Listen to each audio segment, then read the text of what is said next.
Hi, I'm Brian from Atomic-Moto. These are the Sidi Atojo SRS boots, and this is our review.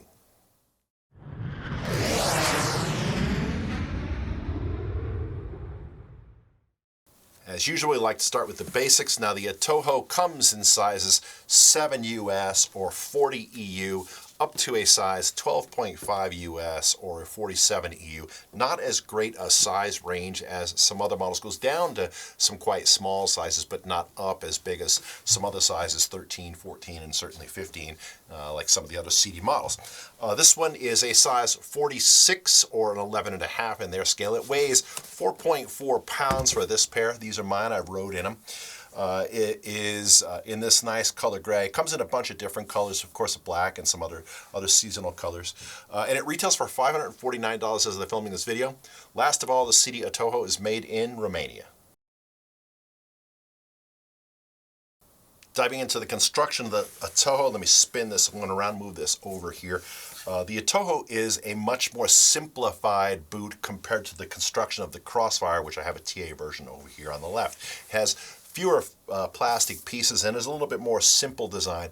Let me talk about it though. We'll start off with the big thing. It is a mechanically hinged boot, but this is a really unique version of hinge from Sidi. You can see the upper pivot and the lower pivot are greatly spaced apart, both on the inner and the outer side of the boot. This is about 4.5 inches in spacing, whereas the Crossfire, it's about 4.5 centimeters. Much more narrow range between the two hinge pivots than this one. It's got a big plastic piece that wraps all the way around the Achilles, of course comes around the ankle, ties into this first buckle, and that comprises the hinge. Plastic on the rear calf, not much of a gap here on the Achilles, and this is pretty well padded. You can still catch a foot peg here, but most of the back is pretty well supported. Plastic heel counter, of course. The traditional plastic wrapping around the inside of the boot, up and over the toe, as you can see right here, and then plastic on the outer base plate. This piece on the rear of the calf plate, by the way, I mentioned that nests. That does give it a little bit of a boost for protection.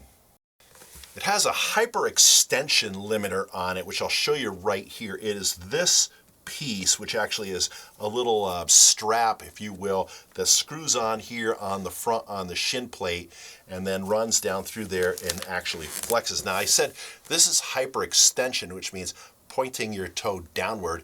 That's unusual. The Crossfire has a hyper extension and hyperflexion limiter.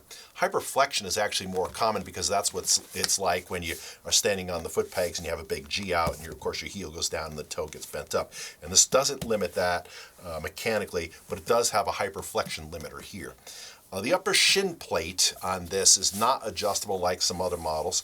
It has a synthetic burn guard here, silicone burn guard. 3 buckles. Sidi's buckle we talked about a whole bunch. They have quite a bit of leverage. They're very precisely machined, which means that they have a great action, and you have to keep them clean. They have a set and forget system for the strap adjustment here. I'll show you. You got to twist it first one way, and then the other way, and then you can move it around, and then you twist it back and pop it in one at a time. And that's how you set the length of the straps. And then you don't have to adjust them again. The Atojo S uses Sidi's now famous sole replacement system. That means that the bottom of the sole, the actual contact point with the motorcycle on the ground, has a section of it which can be replaced. And that section runs from here, from just here in front of the heel up to right about here in the toe. Nice thing is you can get an Enduro lug sole option and attach that as an accessory, and 4 screws hold that in place.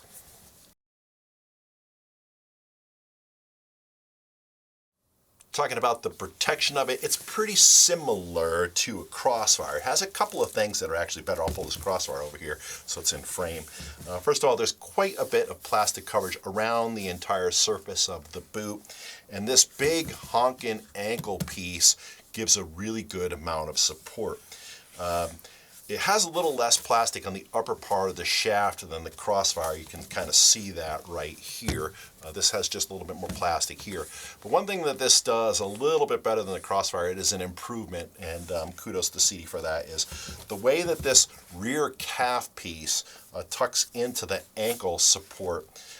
Gives it a little bit more lateral support for this kind of movement. This is pretty firm, pretty hard to bend this way. I can do it if I really torque on it, but it's pretty hard to do. And it's actually easier to bend the crossfire that way. That's something where this boot had a little bit of a softness to the area above the ankle, and this is a little bit better. So kudos to Sidi for that also.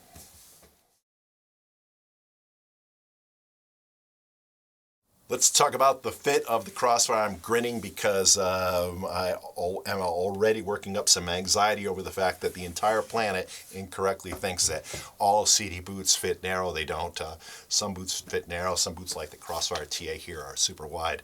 But the Atojo SRS has the new, which came out I think in about 2019 or 2020. I can't remember the year, July of one of those 2 years. Sidi quietly revised the fit of their models, all of them, and made them a little bit wider, and this one included. So this is the new SRS fit. If you have tried on SRS boots in the past and felt that they are narrow and did not like them, disregard that experience. This is a new, wider fit. Now, it is still not as wide as a Crossfire TA or an X3 TA or the new Sidi X Power, but I was actually able to wear these in a size 46. I have a fairly wide foot, and I was able to wear these in a size 46, which I could not do in the past. Time for our comments on this boot. Now, first of all, I had it out for 3 separate rides, a little over about 10 hours of total ride time, and that means actual ride time, not me sitting on the truck. And I have some mixed feelings about this boot. Now, first of all, I can see where they were going with this. I can see what they were aiming for on it. One of the challenges that a lot of boot manufacturers have, especially boot manufacturers that are producing in Europe, is lowering the production costs. And I'm sure that that's one of the things that they had in mind when they were making this boot. It is a simpler product than the Crossfire, fewer pieces. And though that may sound off-putting to you, that is a reality of producing a really competitive product and keeping it at a competitive price. The second thing is the positioning of this boot. Now, this is aimed at racers, and that's motocrossers and more serious hardcore guys, and also kind of younger guys. And we're off-roaders and dual sporters, moderate to aggressive riders, but we're not that hardcore young guy that's lining up on the gate of a Supercross or a GNCC. And it's interesting, the positioning for this. This is aimed at racers, and they have a new model called the X Power, which is probably aimed a little bit more at us. So my sort of connection with this might be different than some other guys. Still, we can see where they're going with it. Now, it also looks like it's going to be a little bit more durable. There were some small issues on the Crossfire, which they've addressed. This lower strap would actually bite into the PVC. They changed the mold on that. That's a good thing. And I think that the durability of this is going to be improved over the Crossfire, at least in part because it is more simple. However, there are some things about it which were not as awesome. One of them is the weight of it was supposed to be a good chunk lighter than the Crossfire SRS, and it's about 1/4 to 1/3 pound, which is noticeable. That's a good thing, but it isn't the 1/2 pound or more that we were hoping for. The second thing is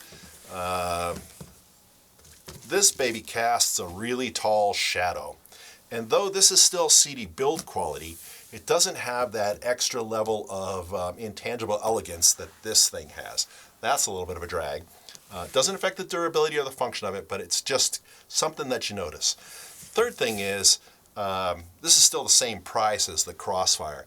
We were hoping that it was going to be a little bit less, especially since it is simple, and perhaps this is unrealistic in the modern production world. But this is $549 and this is $549. So there's not really a difference in price. But the bottom line is this does have Sidi build quality. It does have a lot of really clever features, does a good job of protection, smokes a lot of models from the big brand.